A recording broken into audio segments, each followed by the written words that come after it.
আগে আকীদার দাওয়াত দিব নাকি জিহাদের দিকে আহ্বান করব? আউযুবিল্লাহ। আগে জিহাদ। জিহাদ বুঝেন, জিহাদ কতগুলি স্তর আছে এগুলি তো বলতে পারবেন না, তাহলে আপনি জিহাদ কি করে করবেন? আগে জেহাদ হচ্ছে শয়তানের বিরুদ্ধে জেহাদ, আগে জেহাদ হচ্ছে আপনার কুপ্রবৃত্তির বিরুদ্ধে জেহাদ। হ্যাঁ, হ্যাঁ, আগে জেহাদ হচ্ছে আপনার দুনিয়ার স্বার্থের বিরুদ্ধে জেহাদ। হ্যাঁ, নফসের জেহাদ, জেহাদুন নফস। তো এই সমস্ত জেহাদগুলি দেখেন আপনার সামনে আমার সামনে, আমরা কিন্তু সবাই ঘুমাই না, ঘুমাই না? ফজর আগে সবার ঘুম আসে, ঘুম থেকে ফজর উঠে আসতে পারেন না কেন? কারণ আপনি নফসের বিরুদ্ধে জেহাদ করতে পারেন না। শয়তানের বিরুদ্ধে জেহাদ করতে গিয়ে শয়তান আপনাকে ঘায়ল করে দিয়েছে, শয়তানের কাছে পরাজিত আপনি। জি, কুপ্রবৃত্তির কাছে পরাজিত আপনি। দুনিয়াকে প্রেফার করেছেন, 1 নম্বরে রেখেছেন, ঘুমকে 1 নম্বরে, সালাতকে জান্নাতকে 2 নম্বরে।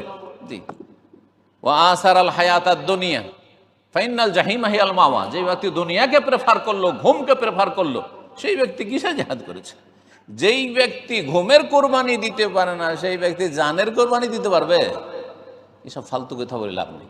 তারপরে যেই জেহাদ করছেন এক শ্রেণীর যুবকরা, সেটা তো সরকারের কাজ, সেটা নেতৃত্ব ছাড়া হয় না।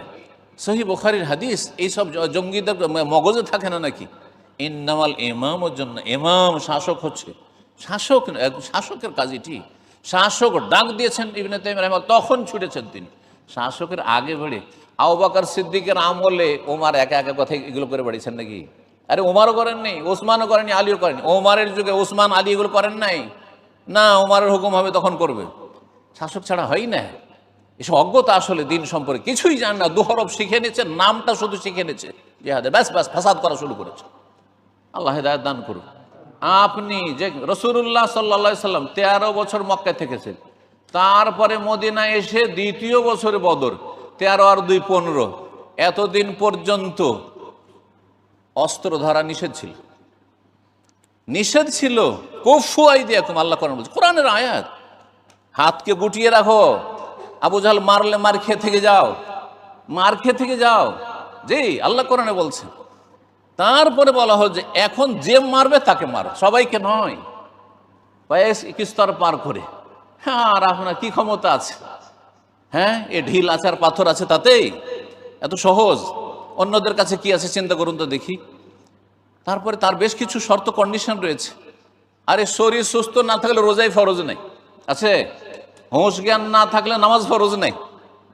তো নামাজের জন্য শর্ত আছে, আর তারপরে রোজার জন্য শর্ত আছে। জাকাত, টাকা নেই জাকাত নেই, টাকা নেই হজ নেই, ওমরা নেই, এগুলোর জন্য শর্ত আছে। আর জিহাদের শর্ত নেই। এইসব জেহালত, অজ্ঞতা এসব যুবকদের, আল্লাহ যেন সঠিক বুঝ দান করেন। আগে দাওয়াত দেন, আকীদা ঠিক করতে হবে, কলবে ঈমান ইসলাম তৌহিদ বসাইতে হবে, শিরক বেদাত দূর করতে হবে, কুফরি দূর করতে হবে, বোঝা গেছে, মুনাফিকি দূর করতে হবে, আকীদার পরিশুদ্ধি হবে। তারপরে তার উপর ফাউন্ডেশন করে তারপরে আমলে সলে হইতে হবে। এই আমলে সলে পরে তখন দাওয়াত দেওয়া শুরু করবেন। আর দাওয়াত দিলে তখন সেই রকমের রক্ত, মন, মেজাজ তৈরি হবে। আর তারপরে সৎ নেতৃত্ব আসবে, সৎ নেতৃত্ব তখন ডাকবে যে চলো, তখন যাবেন, আপনি যাওয়ার জন্য প্রস্তুত থাকবেন। এটা হচ্ছে ইসলাম।